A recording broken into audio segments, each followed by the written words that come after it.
Welcome, ladies and gentlemen, to our little corner where we share our deepest secrets and stories. My mother-in-law, a powerful and cruel woman, did not hesitate to hire a hitman to kill me just so her son could divorce me without complication.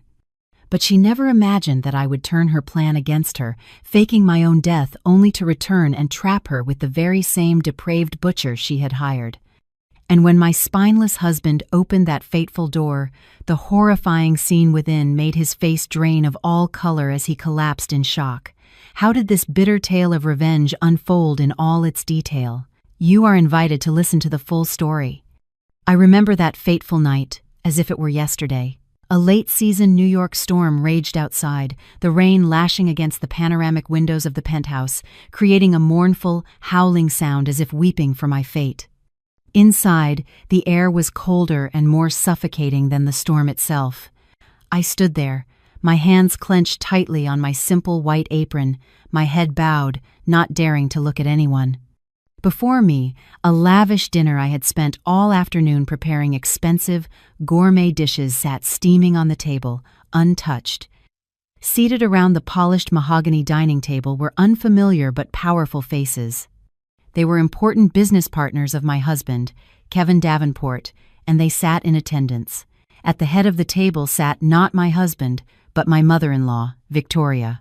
Her face was impeccably made up, her hair styled in a sophisticated updo, but her eyes, sharp as daggers, were fixed on me, filled with an undisguised contempt and fury. The dreadful silence was shattered by a piercing crash. Victoria had hurled her crystal glass to the floor. Rich, red wine splattered across the expensive Persian rug like blood, staining my last shred of dignity along with it. She slammed her hands on the table and rose, a diamond-ringed finger pointing directly at my face. Her voice was a shrill screech, like metal scraping against glass. "Eleanor, look at yourself. Do you have any idea how important tonight's dinner is? Do you know who our guests are, and yet you dare to greet them in this provincial attire? The dress you are wearing isn't fit to be my cleaning rag. Are you trying to embarrass this family? To sabotage my son's career?" I froze, looking down at the pale blue dress I was wearing. It was the nicest, most presentable outfit I owned. I had thought it was perfectly appropriate for meeting my husband's business partners. But in Victoria's eyes, it was an insult. I stammered, my voice trembling. "Victoria, I'm sorry. I didn't know." "Didn't know?"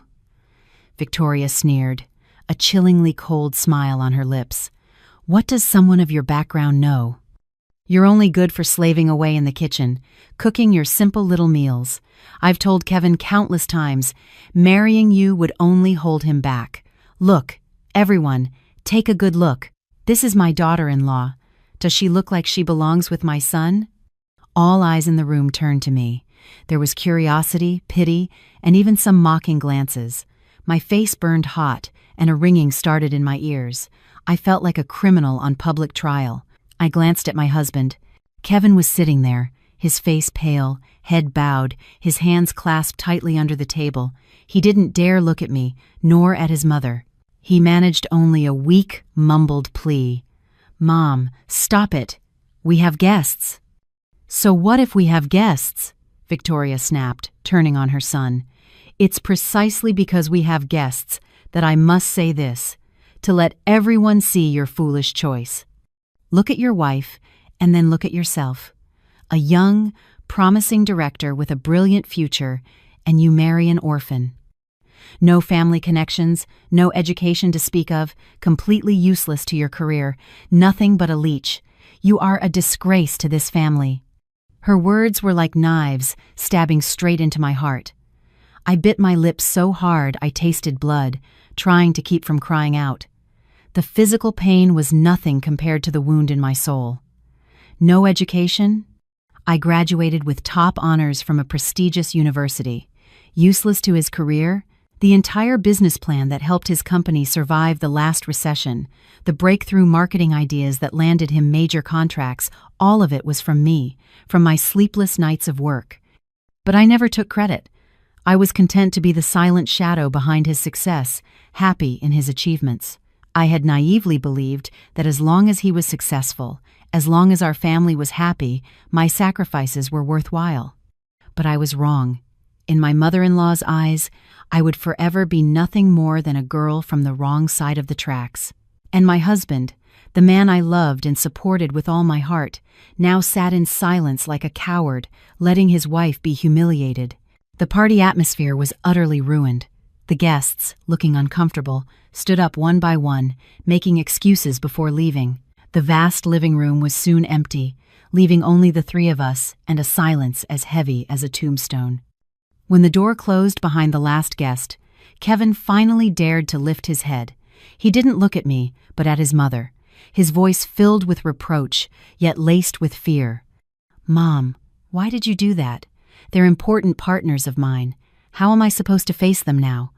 Victoria, far from remorseful, snapped back. "Face them? What face do you have left? It was your wife who embarrassed you. Did you see the look on Mr. Harrison's face when he left? Do you know how he looked at your wife? With contempt. What do you think he'll think of a director who can't even manage his own wife? Do you think he'll risk investing capital in someone with such poor judgment?" Kevin was speechless. He turned to me, his eyes holding no defense for me, only anger and blame. "Eleanor, do you see? This is all your fault. I told you to dress appropriately."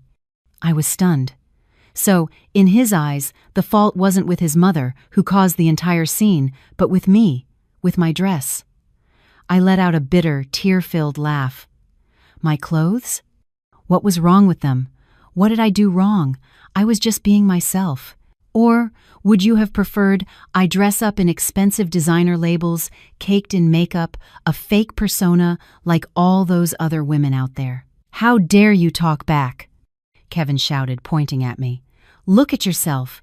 Don't you see the Grand Canyon of difference between you and my mother? You are not worthy of being in this family. Enough!" Victoria's sharp voice cut through Kevin's tirade. She walked towards me, leaned in close, and whispered in an ice-cold voice, meant only for me to hear, "Listen to me very carefully. I'm giving you 3 days. Write up the divorce papers yourself and get out of this house. If you don't blame me for being cruel." With that, she turned and walked upstairs, the very image of a victor. She left Kevin and me standing there. Kevin looked at me for a moment, a flicker of guilt in his eyes, but it was quickly extinguished by his own cowardice.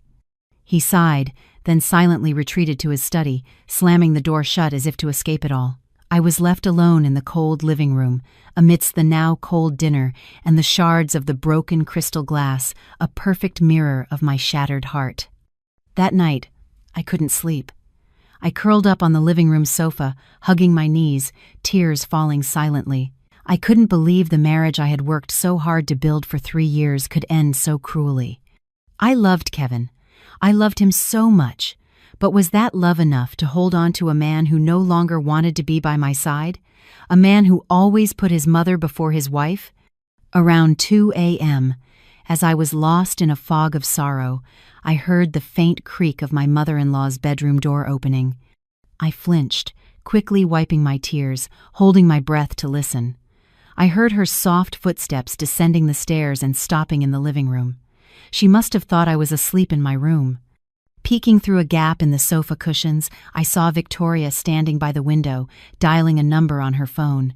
She raised the phone to her ear, her voice a whisper, but in the dead of night, I heard every single word with chilling clarity. "Hello, is this Marcus? It's Victoria. The job we discussed before, it's time to proceed. Follow the plan exactly. Stage a car accident. Remember, it has to look authentic, and most importantly, it needs to be clean. No loose ends.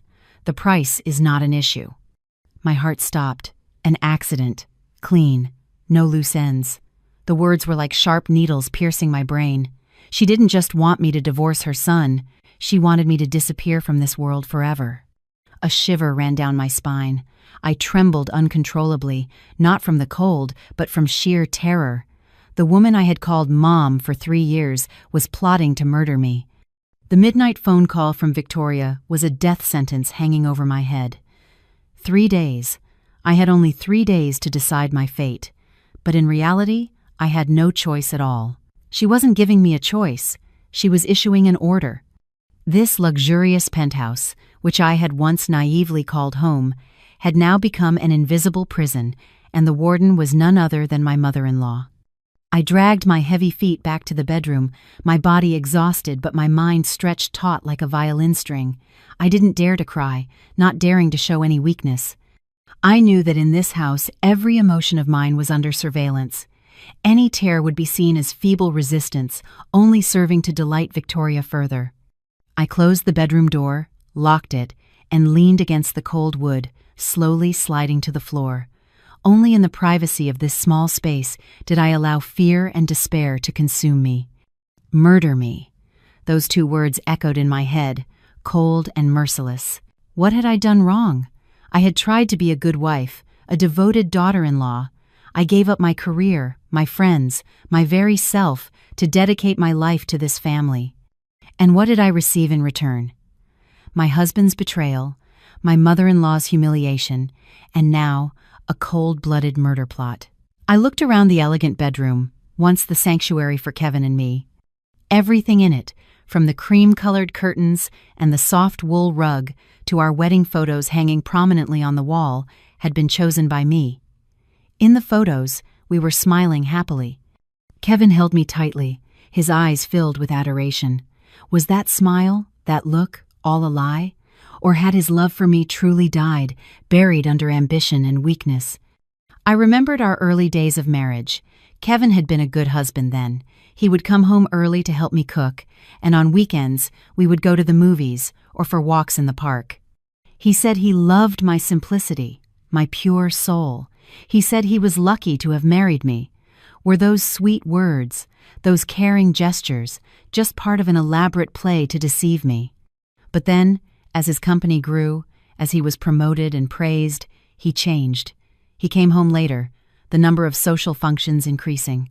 He started criticizing me for being plain, for not knowing how to dress, for being unhelpful in his networking efforts. And his mother, Victoria, acted as a toxic catalyst, constantly adding fuel to the fire. She found fault with every dish I cooked, scrutinized every outfit I wore. She planted poisonous thoughts in Kevin's head, telling him I was a burden, an obstacle to his advancement. "Son, you must understand," she would say. "For a man to achieve greatness, he needs a wife who can be a strong support, who knows how to navigate society, who comes from a family that can be a stepping stone. Your wife, she's a good person, but her goodness does nothing for you. She's suited for a quiet life back in whatever small town she came from." I had heard such words from Victoria countless times. At first, Kevin would defend me. "Mom, don't say that. I love her for who she is." But like water dripping on a stone, Victoria's words gradually seeped into his mind. He began to believe his mother was right. He started looking at me differently, with eyes full of weariness and disappointment. And tonight was the culmination of it all. The play was over. They no longer needed me. They wanted to discard me like an old, worn-out object. But divorce alone wasn't enough. They were afraid I would cling on, afraid I would tarnish Kevin's reputation, so they chose the most brutal method, sending me to my grave. I sat there in the darkness, enveloped by a profound sense of loneliness and helplessness. What could I do? Call the police? I had no proof. Would anyone believe my word against theirs? Or would they think I was insane, trying to frame my mother-in-law to save my marriage? In this society, those with money and power always held the truth in their hands. And I, a girl with no connections, no wealth, was just a speck of dust. I drifted in and out of these thoughts until dawn approached. I fell into a restless, nightmare-filled sleep on the cold floor. The next morning, I tried to act as if nothing had happened. I still woke up early to prepare breakfast for Kevin. He emerged from his study, his face gaunt from lack of sleep, dark circles under his eyes. He looked at me, his gaze slightly avoidant. Perhaps he still felt guilty about last night, but that guilt was minuscule compared to his cowardice. Are you okay?" he asked hesitantly. I placed a plate of eggs on the table, looked up at him, and forced a smile. "I'm fine. I think I was just tired yesterday, which made things tense. I'm sorry." Kevin breathed a sigh of relief.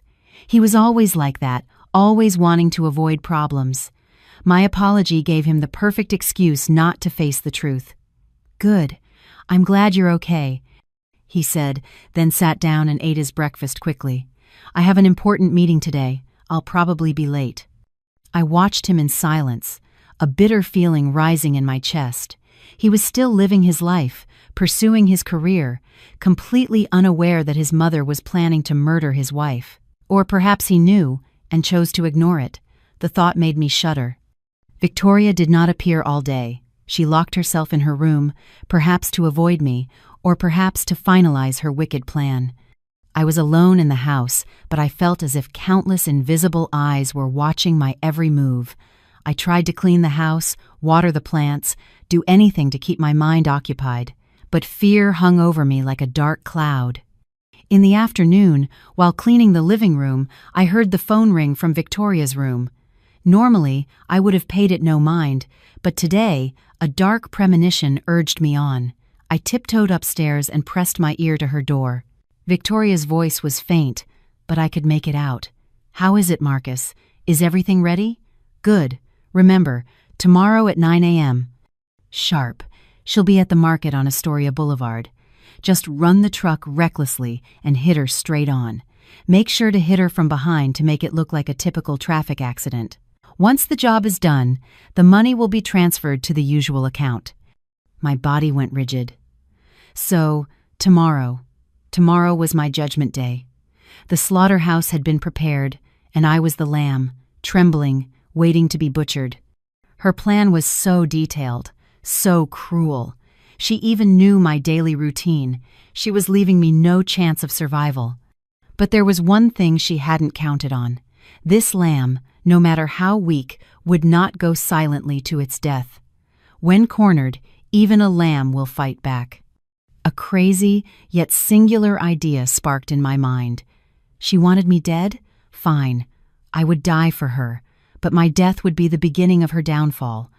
And the butcher she hired, was he truly a cold-blooded killer, or was there another secret hidden behind that facade? The name Marcus and the image of a truck swirled in my mind like a recurring nightmare. That night, I barely slept. Every small noise in the house, the wind whistling through a crack in the window, a tree branch scraping against the roof, made me jump. I felt like prey being stalked by a predator, hiding in the shadows, waiting for the perfect moment to pounce. I had to save myself. I couldn't just sit here and wait to die, but what could I do? Run away? Where could I go? Victoria was a woman with money and connections. No matter where I ran, she would find me, and my death then would likely be even more horrific. Calling the police, as I had considered, was useless without proof. It would be my word against hers. I shot up from the bed, pacing the room like a caged animal. My mind raced, desperately searching for an escape. Then, in the depths of my despair, a faint image from my past surfaced. It was a boy, skinny and dark, about 10 years old, huddled in a corner of the yard at my childhood home in Ohio. His clothes were torn, his face smudged with dirt, his large, round eyes red from crying. It was a cold winter afternoon. The boy had collapsed in front of our house from hunger and cold. My parents, simple and kind people, had brought him inside, fed him, and gave him warm clothes. His name was Marcus. He was an orphan who had been living on the streets. After that day, my parents let him stay, treating him like an adopted son. He lived with our family for nearly 2 years, helping my parents with chores. He was a good, hard-working kid, and he was especially fond of me. He always called me Ellie and followed me around like a little bodyguard. Then one day, he vanished without a word. My parents searched everywhere but couldn't find him. Everyone assumed he had run off with a bad crowd or found a better place to live. The memory had faded over the years, but the name Marcus was etched in my mind. Could it be? Could the hitman Victoria hired be the same Marcus from all those years ago? It was an unbelievable coincidence, but in my desperate situation, it was my only glimmer of hope. If it was him, would he still remember me? Would the kindness my family showed him be enough to make him stop? Or had years of living on the streets turned him into a different person, a cold-hearted killer who would do anything for money? I didn't know, but I had to try. I had no other choice. The next morning, I went about my routine as usual. I woke up early, prepared breakfast, and then grabbed my basket to go to the market. My heart pounded in my chest. I knew every step I took out that door was a step closer to death, but I couldn't turn back. I deliberately walked slowly, scanning my surroundings. Astoria Boulevard was bustling in the morning. I went into the produce section, pretending to choose vegetables, but my eyes darted around, searching for a truck, for a familiar face. And then I saw it. An old, beaten-up truck, its body caked with mud, was parked at the end of the street, hidden among other delivery vehicles. A man sat in the driver's seat. He wore a baseball cap pulled down low, obscuring most of his face, a cigarette dangling from his lips. He was looking in my direction, his gaze cold and emotionless. My heart skipped a beat. Though I couldn't see his face clearly, I had a strong feeling it was him. Marcus. Trying to stay calm, I moved deeper into the market, blending into the crowd. I had to find a way to approach him, to talk to him before he could act. But how? If I got too close, he might strike immediately. I wandered around the market, my mind working furiously. Then, an idea came to me. I went to a fruit stand and bought a large bag of oranges. Then, I walked towards the truck, not directly, but circling around from behind. I intentionally walked close to the curb, where there was a puddle of dirty water. As I passed the rear of the truck, I pretended to slip, falling hard to the ground. The bag of oranges flew from my hand, the bright fruit scattering everywhere. "Ah!" I cried out in pain. The fall was real enough to scrape my elbow, drawing blood, but I didn't care. My plan had worked. My cry drew the attention of people nearby, including the man in the truck. He opened the door and got out. He was tall and powerfully built. As he approached, he was still wearing the cap, but I could now see his face more clearly. It was a chiseled face, tanned by the elements, with a long scar across his left cheekbone. His eyes were still cold, but for a fleeting moment, I saw a flicker of surprise, of confusion. "Are you okay, miss?" he asked, his voice deep and raspy. I looked up, directly into his eyes. I didn't answer his question. Instead, I called out a name I hadn't spoken in over a decade. "Marcus, is that you?" The man froze. His formidable body went rigid. The cigarette fell from his lips. His eyes widened in utter disbelief. He stared at me, as if trying to find the little girl he once knew in the woman before him. I knew I was right. He was the Marcus I had been searching for, but his next reaction would decide everything. Would he acknowledge me and stop, or would he deny everything and carry out Victoria's plan? My entire world seemed to pause in that moment, waiting for his answer. Could a fragile bond from the past be strong enough to overcome the vicious power of money? Time seemed to stretch on indefinitely. I remained on the ground, looking up at the man who stood frozen before me. The chaotic sounds of the market faded into the background, leaving only the two of us, facing each other on the precipice between life and death, past and present. A few kind passers-by had stopped, intending to help me up, but one cold glance from Marcus made them hesitate and then quickly walk away. His tanned face twitched, his lips parted as if to say something, but no words came out. The shock in his eyes was gradually replaced by a complex, indescribable mix of doubt, confusion, and something that looked like pain.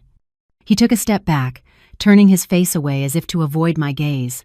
"You've got the wrong person," he said, his voice hoarse, and turned to walk back to his truck. "No," I cried out, my voice breaking with desperation. I couldn't let him go. If he left now, all my hope would vanish.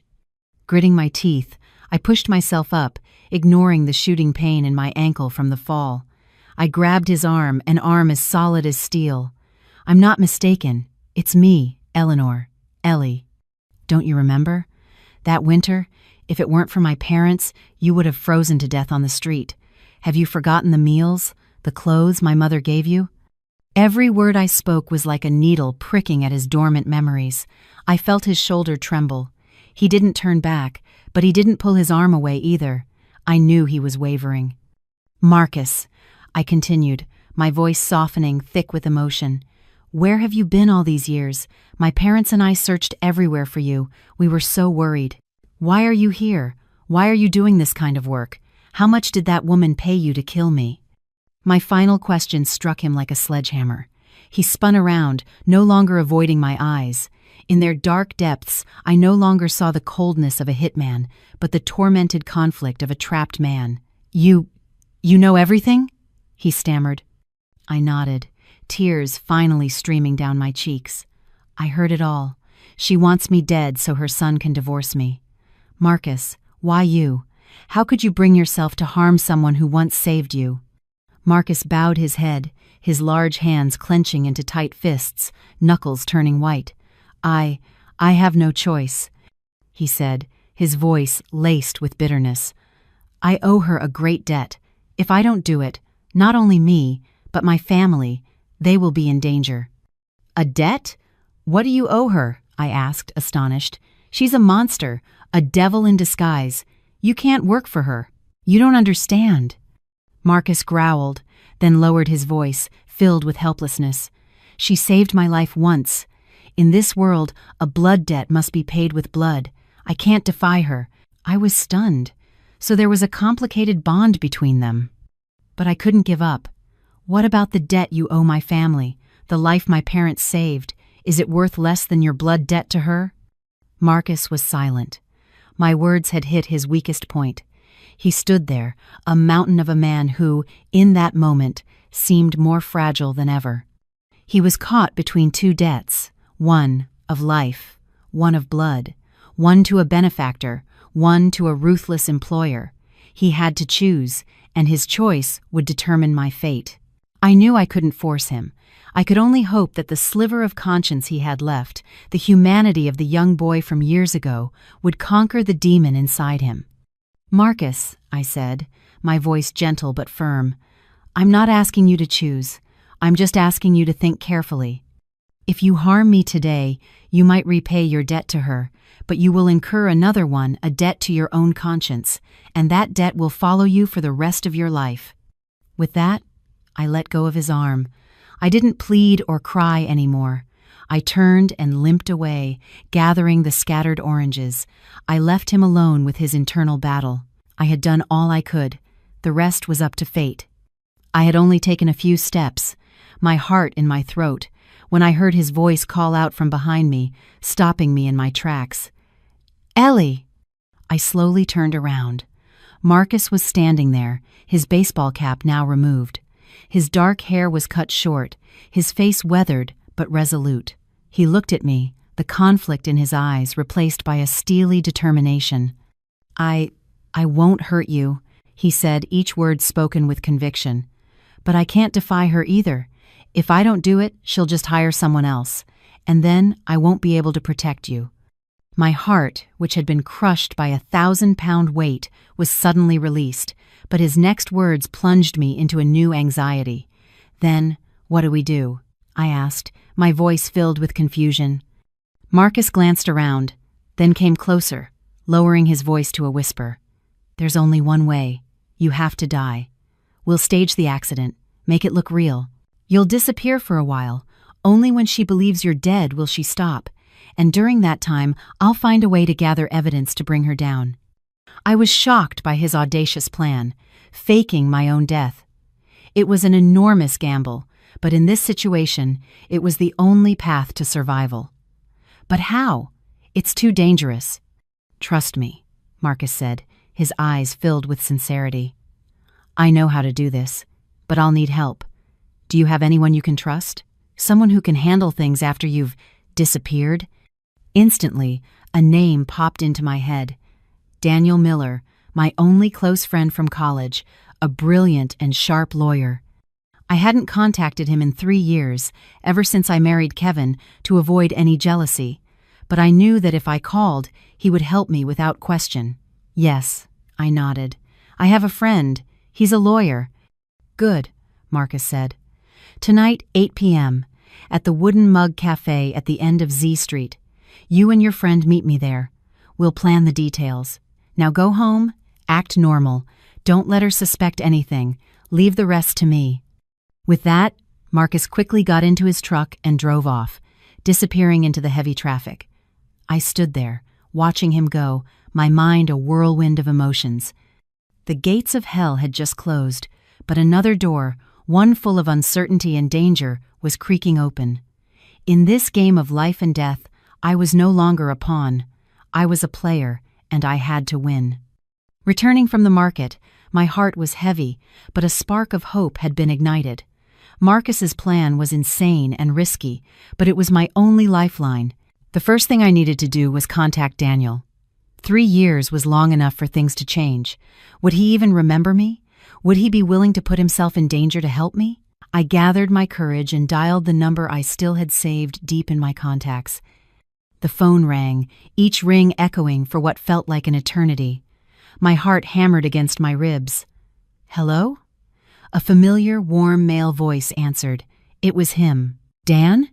It's me, Eleanor," I said hesitantly. There was a pause on the other end, then a sharp intake of breath. "Ellie? Is that really you? Oh my God, where have you been for the past 3 years? Do you have any idea how worried I've been?" Dan's voice was a mixture of surprise, reproach, and joy. I knew then that he was still the same good friend. "I'm sorry, Dan. It's complicated. Right now I'm in serious trouble. I need your help." "What kind of trouble? Did that husband of yours do something? I told you I never trusted that guy. Where are you? I'll be right there." Dan's immediate loyalty made me burst into tears. When the whole world had turned its back on me, there was still one person willing to stand by my side unconditionally. Choking back sobs, I told him everything: the humiliation from my mother-in-law, my husband's weakness, Victoria's cruel murder plot, and the plan to fake my death that Marcus and I had just devised. Dan listened in silence, not interrupting. His quiet made me anxious. Maybe my plan was too wild. Maybe he thought I was crazy. When I finished, he was quiet for a long moment, then he let out a heavy sigh. "Ellie, you've been through too much. I'm sorry I wasn't there for you sooner." "So, you think the plan is feasible?" I asked, holding my breath. "Feasible?" Dan replied, his tone shifting to the sharp, analytical voice of a lawyer. "It's insane, but in this situation, it's the only way to turn the tables. Victoria Davenport is a cunning old fox. You can't fight her with conventional methods. We have to make her believe you're dead. That's when she'll let her guard down. And this Marcus? He's our ace in the hole." Hearing Dan's analysis gave me a surge of confidence. "So, tonight at 8, the Wooden Mug on Z Street. You'll come with me? We're meeting Marcus to work out the details." "Of course. You stay put. Don't go anywhere. I'll pick you up at 7:30. Leave everything to me." The call ended, and I felt as if a massive weight had been lifted. With Dan by my side, I no longer felt alone. We weren't just two people. We were a team. That afternoon, I forced myself to remain calm, cleaning the house and cooking as usual. I didn't want Victoria to suspect a thing. She remained silent in her room, oblivious to the fact that the prey she was about to strike was setting a trap of its own. At 7:30 sharp, Dan's car pulled up at the end of the block. I made an excuse about needing to buy something and quickly got in. Seeing him after 3 years, he had changed. He was more mature, more distinguished, but the way he looked at me was still filled with the same warmth and concern. "You're too thin," was the first thing he said. I just managed a sad smile. "Let's go. We don't have much time." We arrived at the Wooden Mug, a small cafe tucked away in a quiet alley. Marcus was already there, waiting in a secluded corner. He wore a dark jacket and a baseball cap, still looking stern and unapproachable. When he saw us, he stood and gave a slight nod. Dan shook his hand, a firm, meaningful grip between two men. "I'm Daniel Miller, Eleanor's lawyer." "Just call me Marcus," he replied. We sat down, the atmosphere tense. Dan got straight to the point. "Marcus, I've heard the whole story from Ellie. Your plan is bold, but it's full of risks. We need to calculate every step meticulously." Marcus nodded, his expression serious. "I know. That's why I need a lawyer like you. I'm good with my hands, but when it comes to legal paperwork and strategy, I'm lost." And so, the detailed planning began. Under the dim, yellow light of the cafe, 3 people from 3 different worlds, a wife pushed to the edge, a hitman bound by a debt of honor, and a brilliant lawyer wove together a script, perfect, down to the last detail. First, the scene, Marcus began, his voice a low rumble. Tomorrow, 9 a.m., Ellie will go to the market as usual. I'll be driving the truck, but I won't hit her head-on. I'll clip the back of her scooter, hard enough to send her flying. I've prepared a pouch of theatrical blood. It will burst on impact and create a very realistic scene. That's too dangerous, I said, worried. What if you miscalculate? Don't worry, Marcus said with certainty. I've been in this line of work for years. I know how to control the force of the impact. You'll only get a few scrapes. The important thing is your acting. You have to scream, to act like you're in agony. After the accident, someone will call an ambulance, Dan continued. This is the crucial part. We can't let Ellie go to a public hospital. Her information would leak immediately. I've arranged with a small private clinic where I have connections. Their ambulance will be the first on the scene, and they'll take her away for emergency treatment. But how will we get past the police? I asked. Leave it to me, Marcus said. I have ways of holding them up for about 15 minutes.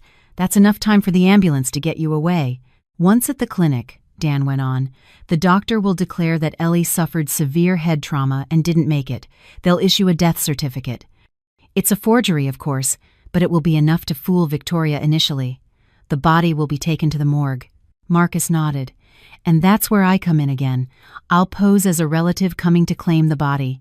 Given Victoria's desire to keep things quiet, this won't be difficult.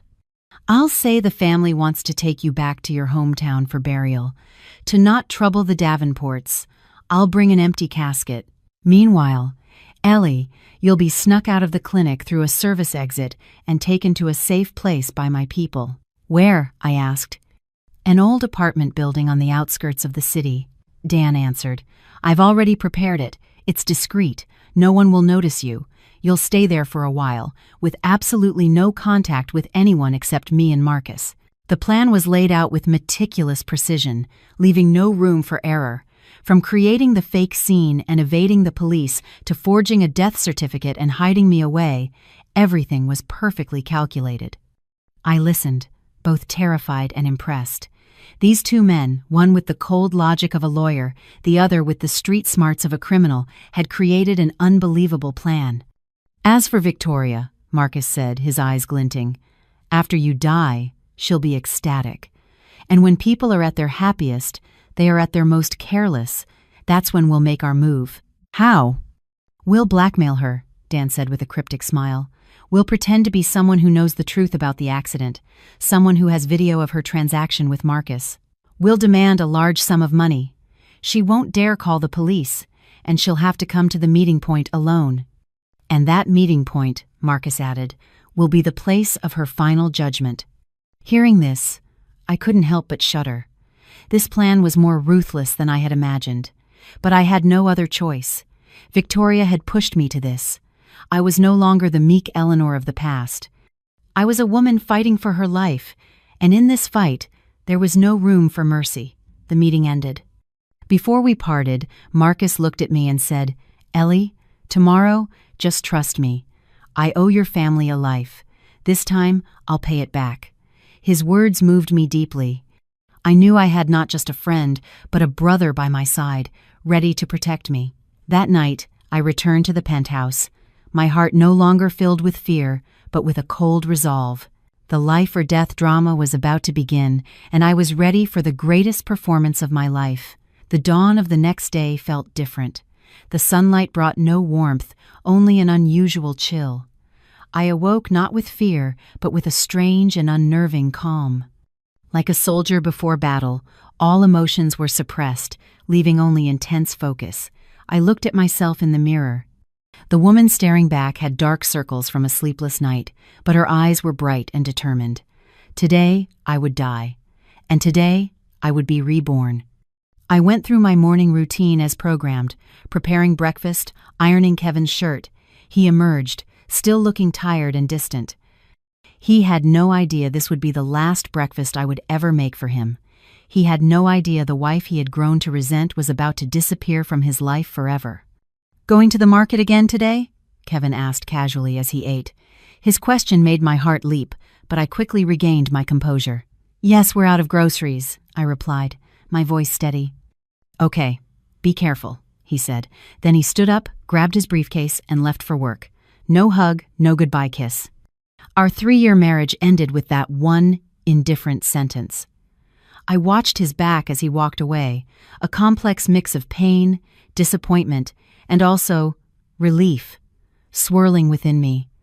At 9 a.m. sharp, I took my basket, wheeled my old scooter out of the garage, put on my helmet, took one last deep breath of the New York morning air, and started the engine. I drove towards Astoria Boulevard, the road to hell, and also the road to my rebirth. I drove slowly, my heart pounding like a drum.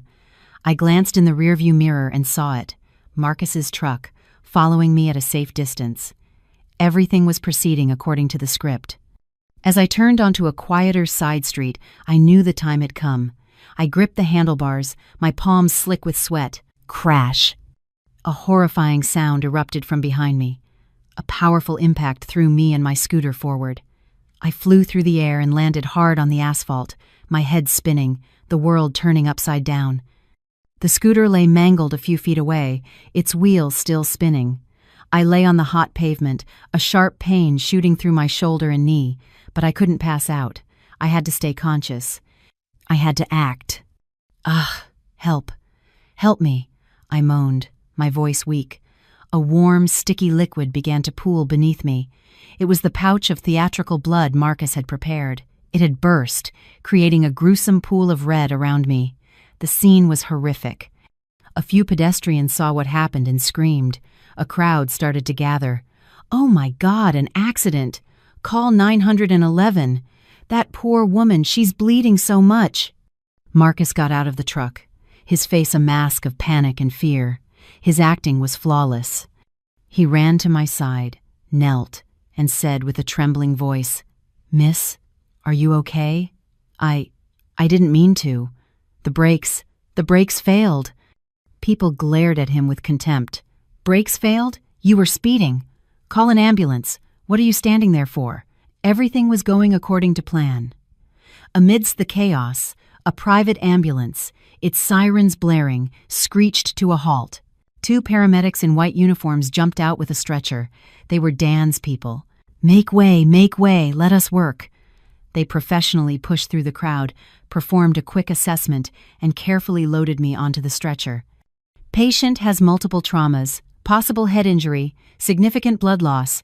We need to get her to the nearest hospital, now," one of them shouted. They pushed me into the ambulance and slammed the doors. The siren wailed again as it sped away, leaving behind the accident scene and the shocked faces of the onlookers. Once the ambulance was out of sight, the paramedic beside me immediately removed the neck brace and helped me sit up. "Miss Vance, are you all right?" he asked, his voice concerned. "I'm fine, just a few scrapes," I replied, breathing a sigh of relief. "Thank you. Don't mention it. Mr. Miller arranged everything." The ambulance didn't head to a hospital. Instead, it turned into a small alley and stopped in front of an old warehouse.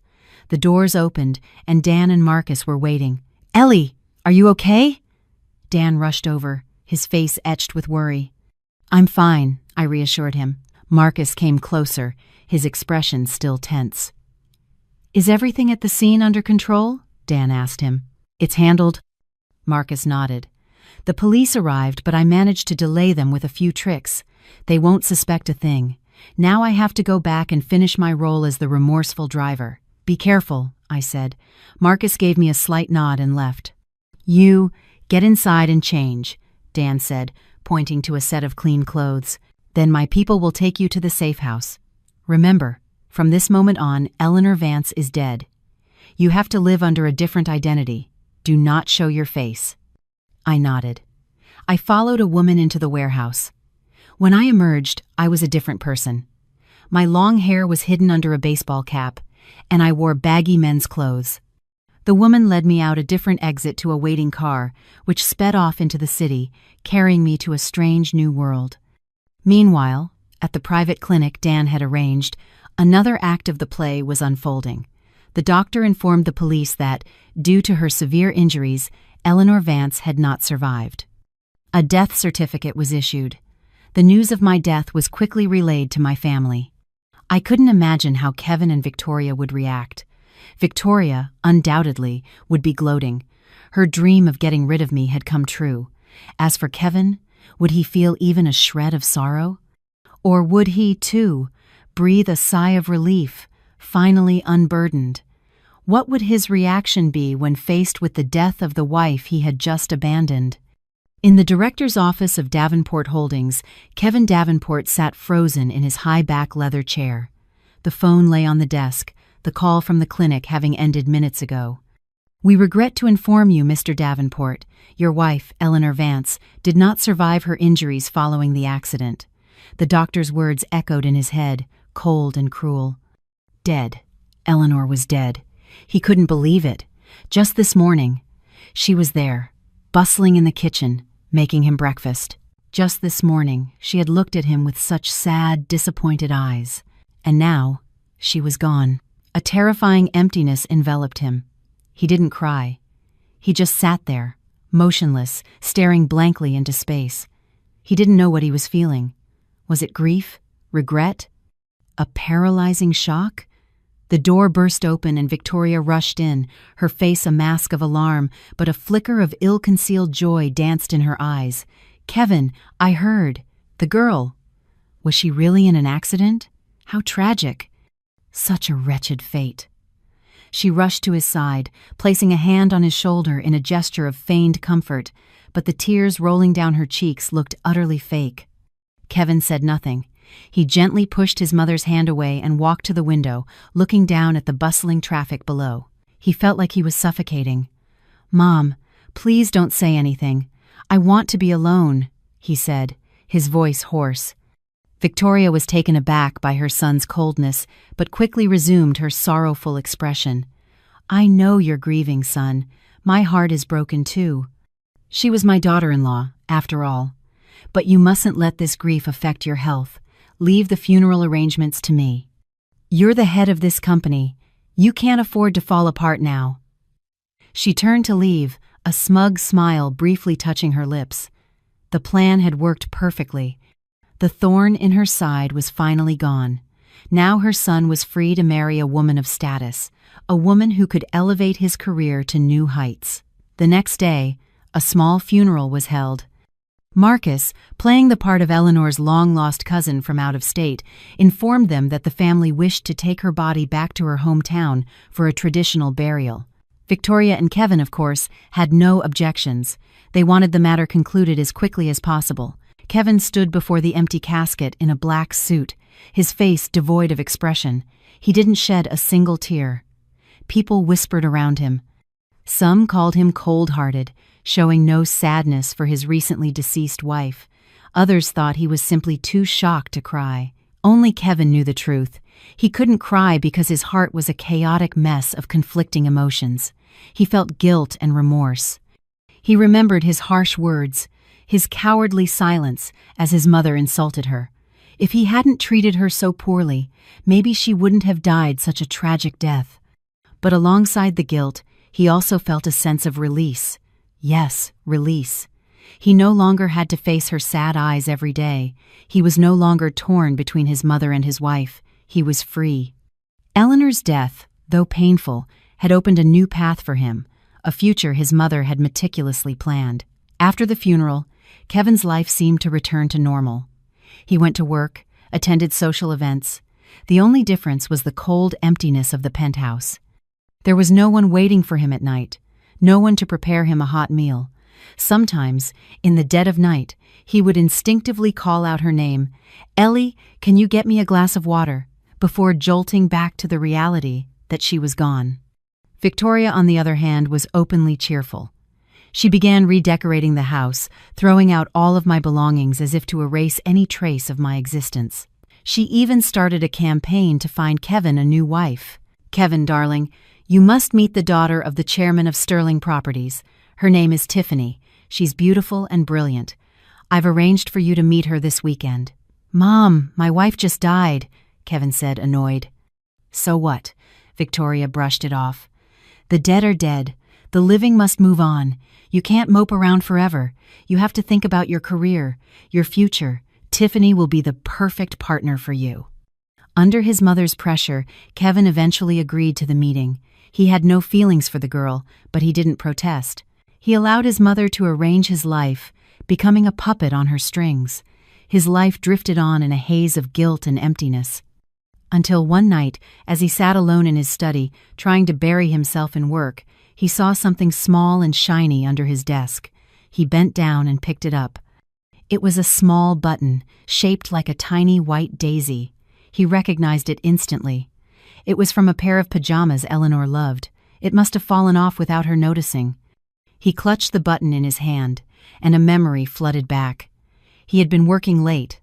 Eleanor had brought him a glass of warm milk, wearing those very pajamas. She had smiled, her gentle, warm smile. "You're working so hard.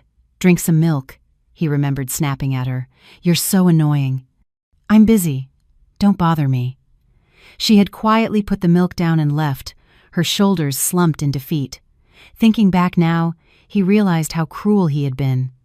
He opened a desk drawer to put the button away, but froze. Inside, next to a stack of files, was a small wooden box. Curiously, he opened it. Inside was a small journal and a 2-line pregnancy test. Kevin stood motionless. A 2-line pregnancy test. It meant Eleanor had been pregnant. His hands trembled as he picked up the journal. He never knew she kept one. He flipped through the pages, her neat handwriting appearing before him. October 12th. I found out I'm pregnant today. I'm so happy. I don't know how to tell Kevin. He's so busy with work. Will he be happy about this? October 19th. I still haven't told Kevin. His mother doesn't seem to like me. If she finds out I'm pregnant, will she accept this baby? October 25th. I've decided to keep this a secret for a while.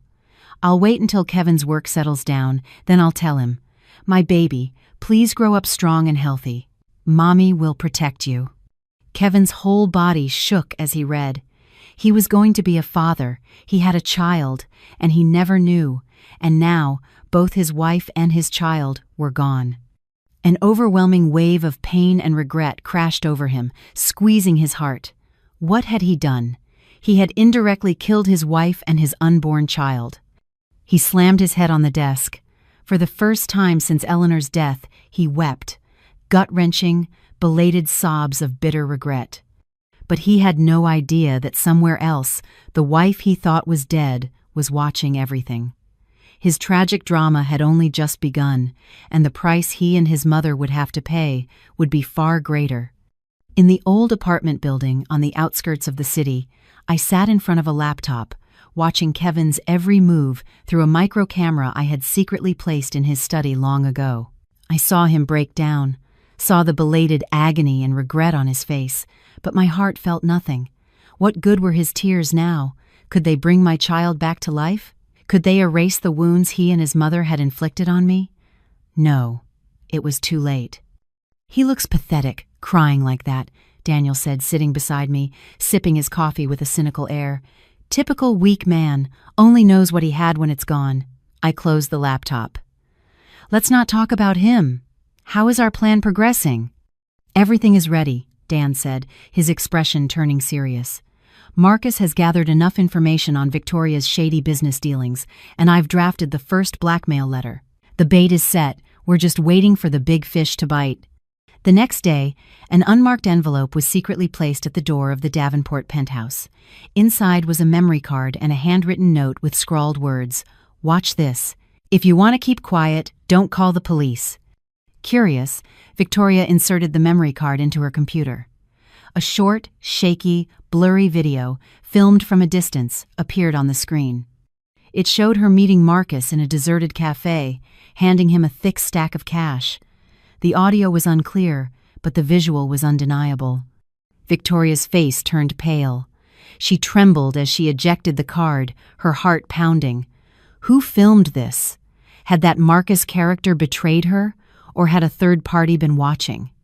100 questions swirled in her head.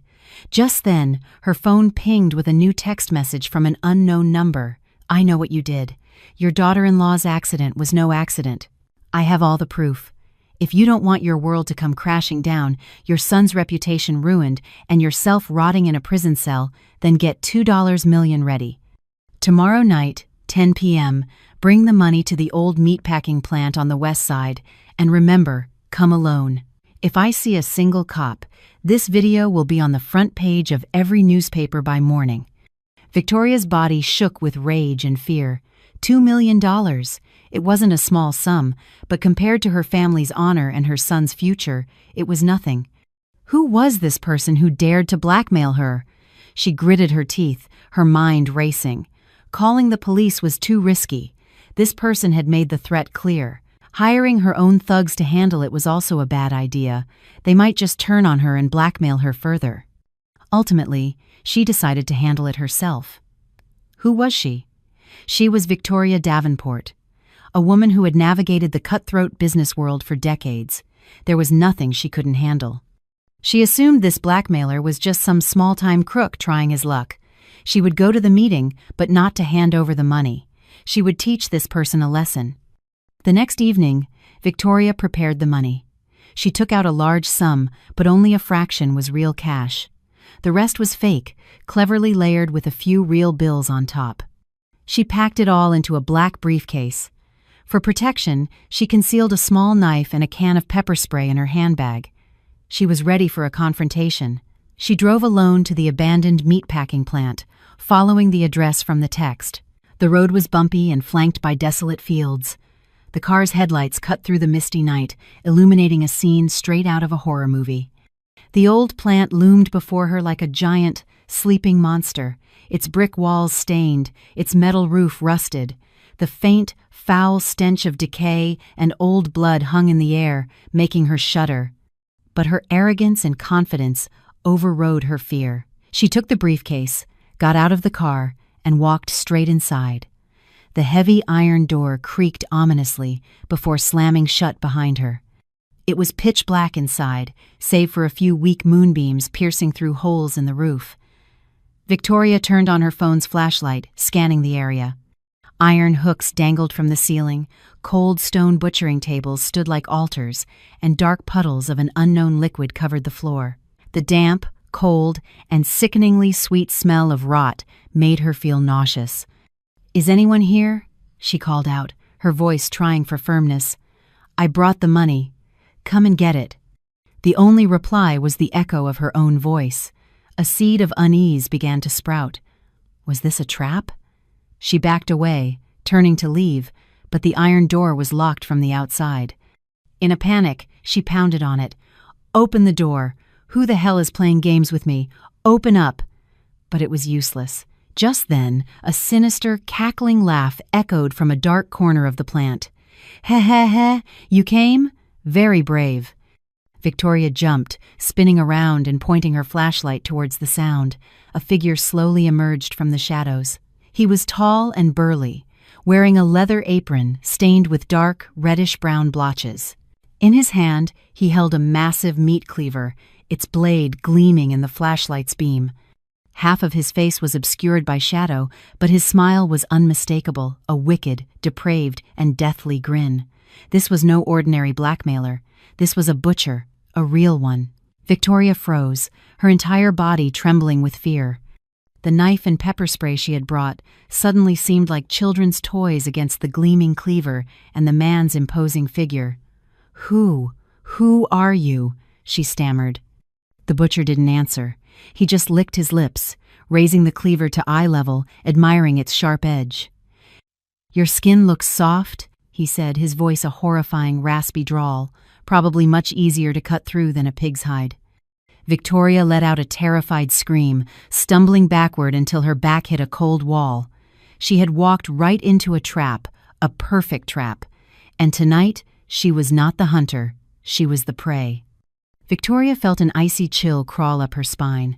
The smell of the slaughterhouse, damp rot, and the metallic tang of old blood assaulted her senses, making her want to vomit. But the terror was far worse than any physical revulsion.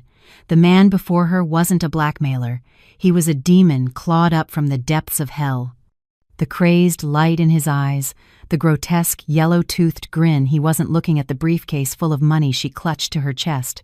He was looking at her, sizing her up, the way a butcher inspects a prize pig before the slaughter. The money's here," Victoria stammered, pushing the briefcase forward, her voice a shredded whisper. "It's all here. 2 million. Take it and let me go." The butcher let out a guttural, horrifying laugh that echoed through the cavernous space. "Money? I don't need money. I need something else." He advanced slowly, dragging the tip of his cleaver across a stone table, the screech of metal on stone setting, Victoria's teeth on edge. She screamed, pressing herself against the cold brick wall. What do you want? Stay away from me!" "What do I want?" The butcher paused, tilting his head in mock contemplation. "Let's see. Your flesh looks tender and fatty, probably tastes better than pork. Your bones, I could grind them up for fish food, and your skin, your skin would make a lovely lampshade." Every word was a hammer blow to Victoria's already frayed nerves. She had never known terror like this. She was a woman of power, used to giving orders, used to money-solving every problem. But in front of this madman, her wealth and influence were meaningless. "You're insane!" she shrieked in desperation. "Do you know who I am? If you lay a finger on me, my son will hunt you down." "Your son?" The butcher laughed again. "That weak-willed mama's boy? He couldn't even protect his own wife. How is he going to protect you?" Speaking of his wife. He took another step, the cleaver now inches from Victoria's face. "You hired someone to kill her, didn't you? Did you think you could get away with it?" Victoria froze. "He knows. How could he possibly know? Was he working with Marcus? Was he Marcus himself? No, that was impossible. Marcus was just a small-time thug. He wouldn't have the guts to confront her like this. What are you talking about? I don't understand," she stammered, but the tremor in her voice betrayed her. "Don't understand?" The butcher pressed the flat of the cold blade against her neck, making her gasp. "Then let me refresh your memory. The truck. The accident. Your lovely daughter-in-law. How much did you pay for her life? 100,000? 2? Or do you think a human life is just that cheap?" Victoria couldn't speak. Fear had seized her throat. She realized this man wasn't just some random blackmailer. He knew everything. He wasn't here for money. He was here to collect a debt, a blood debt. Meanwhile, in another part of the city, Kevin was drowning his sorrows in alcohol. Ever since finding Eleanor's journal, he had been living in a self-inflicted hell of guilt. He hadn't told his mother what he'd found. He was afraid of her anger, afraid to admit that his own cowardice had helped kill his wife and child. He drank to forget, but the more he drank, the clearer Eleanor's image became in his mind, her gentle smile, her sad eyes, the words in her journal. It was torture. "Kevin, let's go home, man. You're wasted," a friend said, clapping him on the shoulder. Kevin shoved his hand away. "Leave me alone. I want a drink. I'm a worthless bastard. My wife is dead, my child is dead, and it's all my fault," he roared, before collapsing onto the table, sobbing like a child. He stumbled home, driving recklessly. The luxurious penthouse felt vast and cold. He collapsed onto the sofa where Eleanor had huddled on that fateful night. He closed his eyes, desperate for the oblivion of sleep. But a familiar scent startled him, his mother's perfume. It was strong, as if she had just come in. He blearily looked at the clock. Nearly 11 p.m. Where would his mother be at this hour? A vague suspicion crept into his alcohol-fogged brain. He remembered her strange lack of grief, her haste to get rid of Eleanor's things, her constant pushing for him to start dating again. What mother acts like that when her daughter-in-law has just died? He staggered upstairs to her room, but it was empty. He searched the house. Her car was still in the garage. How did she leave? Back in the living room, something in the trash can caught his eye. A torn envelope. He pieced it together. On the back, he could faintly make out the indentations of words that had been written on a note on top of it. Old meatpacking plant, West Side. The meatpacking plant? What was his mother doing there in the middle of the night? A deep unease settled over him. He was about to call her when he saw an unread text message on his phone from an unknown number. He'd been too drunk to notice it earlier. He opened it.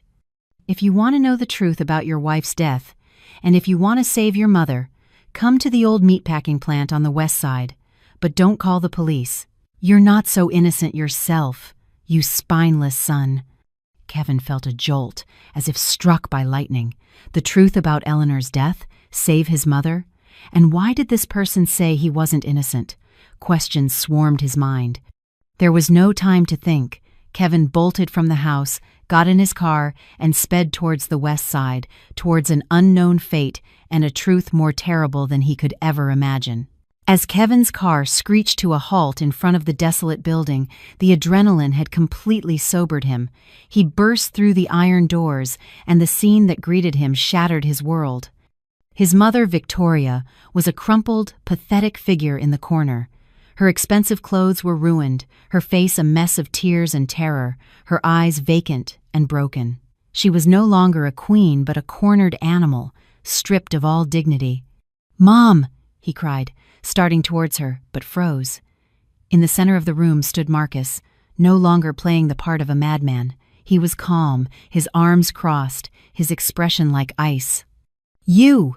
What did you do to my mother?" Kevin roared, lunging at him.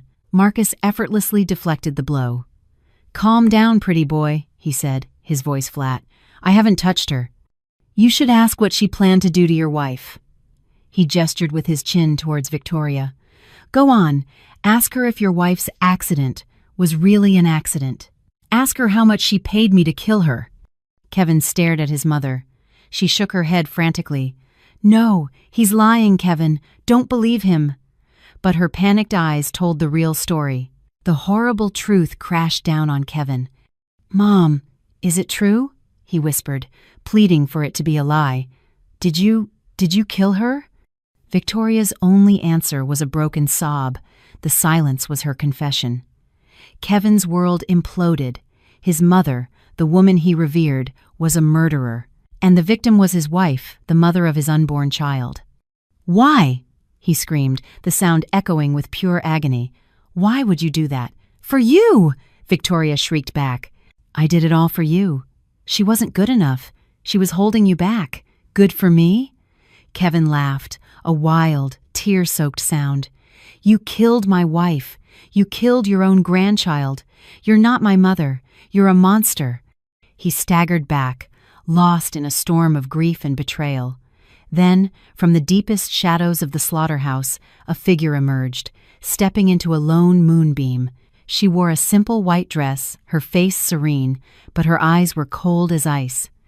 "It was me," a familiar clear voice said. Kevin froze, his body turning to stone. He thought he was hallucinating, that he was in hell. "Ellie," he breathed. "No, it can't be. You're dead." The woman before him was Eleanor. Flesh and blood. She had come back from the dead to deliver judgment. "That's right," Eleanor said with a sad smile. "The Eleanor you knew, the meek, obedient wife, is dead. She died in the accident your mother arranged. The person standing before you now is someone else, someone who has returned to demand justice."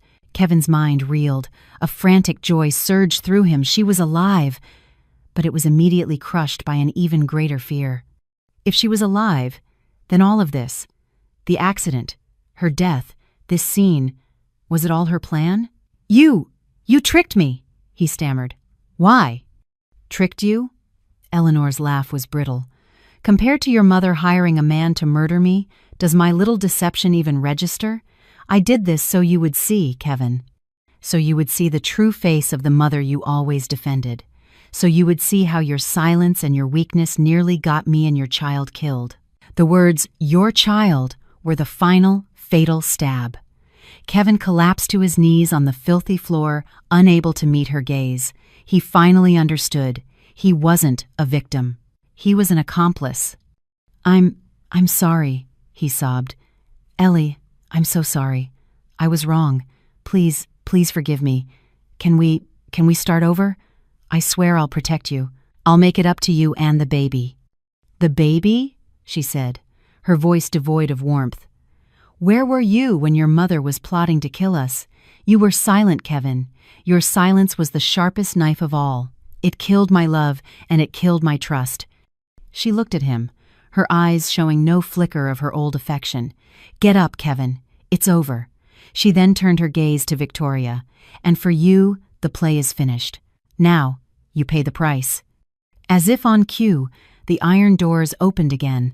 This time, it was Daniel, accompanied by 2 uniformed police officers. The trap had snapped shut. Victoria shrieked and tried to run, but her legs gave out. Daniel handed an officer a phone. "Here is the complete audio confession of Victoria Davenport, detailing her conspiracy to commit murder." "Victoria Davenport," the officer said, his voice firm, "you are under arrest." "No, Kevin, save me." "Son, help your mother," she pleaded, but Kevin remained kneeling, a statue of shame and grief. He couldn't save her. He wouldn't. The sharp click of handcuffs was the sound of justice being served. As they led Victoria away, still screaming curses at Eleanor, a strange quiet fell over the slaughterhouse. All that was left was the wreckage of their lives. "Thank you, Marcus," Eleanor said softly. The big man just nodded. "I paid back my debt," he said, before turning to the officers to give his own statement. Daniel put a comforting hand on Eleanor's shoulder. "It's over, Ellie." He looked at Kevin, then back at her, understanding this was a conversation they needed to have alone. He quietly excused himself. Kevin finally looked up, his eyes red and swollen. "Ellie, Get up, Kevin," she said, her voice calm. He scrambled to his feet, grabbing at her arm. "It's not over. Ellie, please, give me one more chance." Eleanor gently removed his hand. "Kevin, a mirror that's been shattered can be glued back together, but the cracks will always be there. We can't go back." She looked at him, not with hatred, but with a profound and final sadness. "Live a better life. Learn from this. Don't let your weakness destroy you again." She turned and walked out of the slaughterhouse without looking back, stepping out into the clean night air. Above, the sky was full of stars. Her old life was over. A new one was just beginning. 2 years later, Victoria Davenport was serving a life sentence. Davenport Holdings had gone bankrupt, and Kevin was forced to start over from nothing. Eleanor, with Daniel's help, had opened a small, successful bookstore cafe in Brooklyn, fulfilling a lifelong dream. It became her sanctuary, a symbol of her independence. One rainy afternoon, Kevin walked into her cafe. He was thinner, worn down, the old arrogance gone. He sat quietly in a corner, ordered a black coffee, and just watched her, a sad, distant look in his eyes. He didn't come to plead, just to see that she was okay. They had become something like strangers who shared a devastating secret. 3 years after that night, they met again at Daniel's wedding. "You look beautiful, Ellie," Kevin said with a gentle smile. "Thank you, Kevin. You look better too," she replied honestly. They stood watching the sunset over the water. "Ellie," he began hesitantly, "I know I have no right to ask anything of you, but could we maybe start again, as friends?" She looked into his eyes and saw, not desperation, but a quiet sincerity. She had learned to forgive, not for him, but for herself, to release the final chains of the past. "Okay, Kevin," she said, "we can be friends." A radiant smile lit up his face. It wasn't the beginning of a renewed romance, but something far more meaningful, the peaceful, final closing of a painful chapter. Eleanor's story was not a fairy tale, but in the end, she found her own happiness, a happiness built not on a man, but on her own strength and resilience. And that was the most beautiful ending of all.